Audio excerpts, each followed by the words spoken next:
Balanço patrimonial. O balanço patrimonial é uma demonstração que apresenta bens, direitos e obrigações que uma empresa possua. Essa demonstração ela também está completamente regulamentada pela nossa legislação societária brasileira, que é a Lei de número 6.404 de 1976 e todas as atualizações posteriores à edição dessa lei principal. Significa dizer que os bens e direitos, assim como as obrigações, eles têm uma disposição própria para poderem ser apresentados.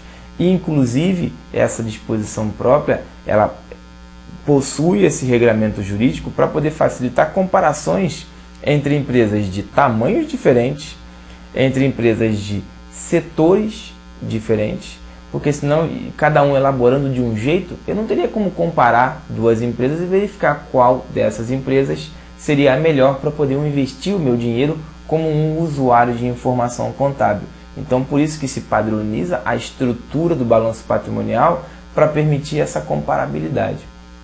E ainda, seguindo com esse regramento, a consequência é que do lado esquerdo da estrutura do balanço patrimonial eu vou ter os ativos, separados entre ativos circulantes e não circulantes, aqueles de curto prazo e aqueles de longo prazo.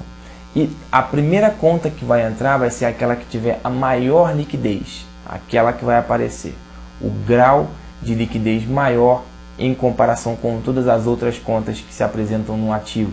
A última que vai entrar é aquela que tiver o menor nível de liquidez, ou seja, a menor possibilidade de se transformar em dinheiro efetivamente. Passando para o lado dos passivos, eu vou ter passivo circulante e passivo não circulante, também obrigações de curto e longo prazo respectivamente. Nesse caso, aquelas contas vão ser discriminadas de acordo com o nível de exigibilidade. O que é exigibilidade? É aquele poder que alguém tem de me exigir o pagamento. Então, se alguém tem o poder de exigir o pagamento e esse poder é muito grande, essa minha obrigação ela vai estar classificada mais em cima, mais de fácil visualização, do que uma outra que tenha uma exigibilidade pequena, que eu tenha que pagar de repente num intervalo de tempo muito maior, inclusive num longo prazo. Então, antes as de curto, depois as de longo prazo. E por fim, também junto com as obrigações, só que nesse caso são aquelas obrigações não exigíveis, está o patrimônio líquido de uma empresa, que é o capital próprio dela. É o poder financeiro que uma empresa possui. Ele está no mesmo lado dos passivos porque se caracterizam por obrigações que uma empresa possua. Só que essas obrigações, elas são obrigações com os donos, com os sócios dessa empresa.